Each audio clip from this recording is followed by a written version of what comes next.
impact will all of this have on the midterm elections? Joining us now, Job Creators Network CEO Alfredo Ortiz and Democratic strategist Kristen Hahn. Welcome to both of you.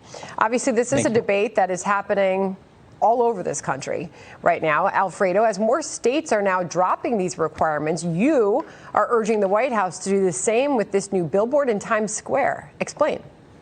Yeah, Joe, it's time to axe the mask. We really need to stop this. And even in Delaware, his hometown state, Sandra, is really pulling these restrictions away. So the dominoes are falling. Democrat governors, one by one, are starting to see the writing on the walls, and they're all giving up on these mask mandates, and rightfully so. It is extremely unpopular with Americans across the country, and frankly, extremely unpopular, mask mandates in schools. So Joe Biden has the power to lift the federal mandate, across all federal facilities. He has the power to lift the mandates, in the air, public transportation, et cetera. I think it's time for him to really do this. Kristen, Admiral Giroir was talking to Martha last hour, and it struck me when she asked about the CDC and their guidance, whether or not that is still respected, based on now the fact that some of these Democratic-led states are rolling back these mask mandates, while the CDC and the White House are still urging them. He said it gives the appearance of them following, not leading.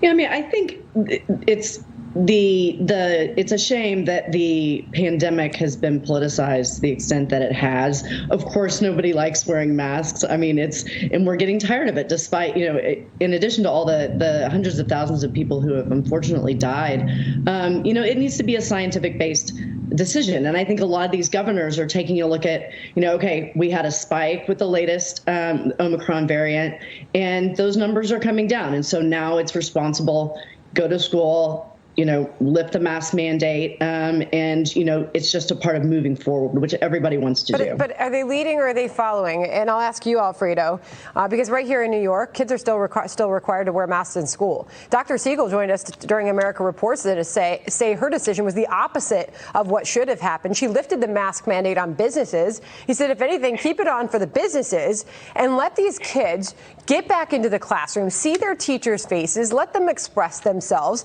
because if anywhere, he said, what we have learned during this pandemic is that in the classroom is where we see the lowest spread.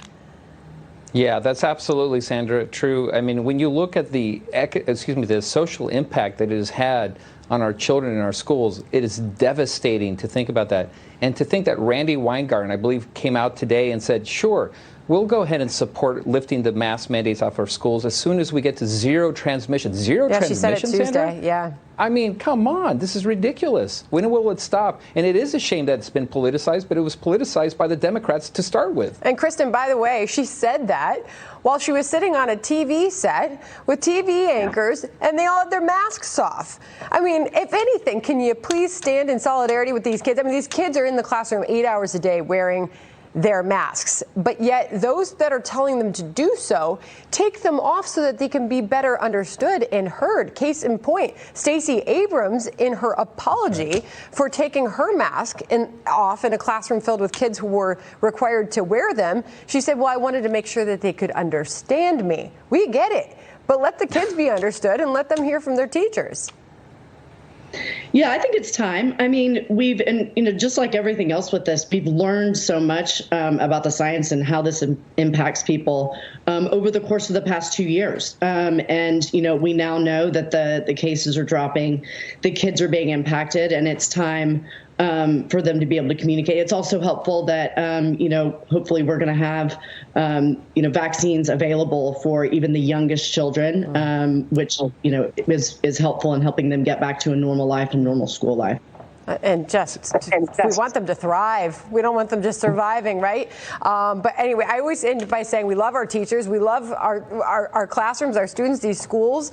We want people to feel safe. And as Admiral Giroir said, say that they can still wear the mask. Many kids might still choose to, many teachers as well, but just give them the choice.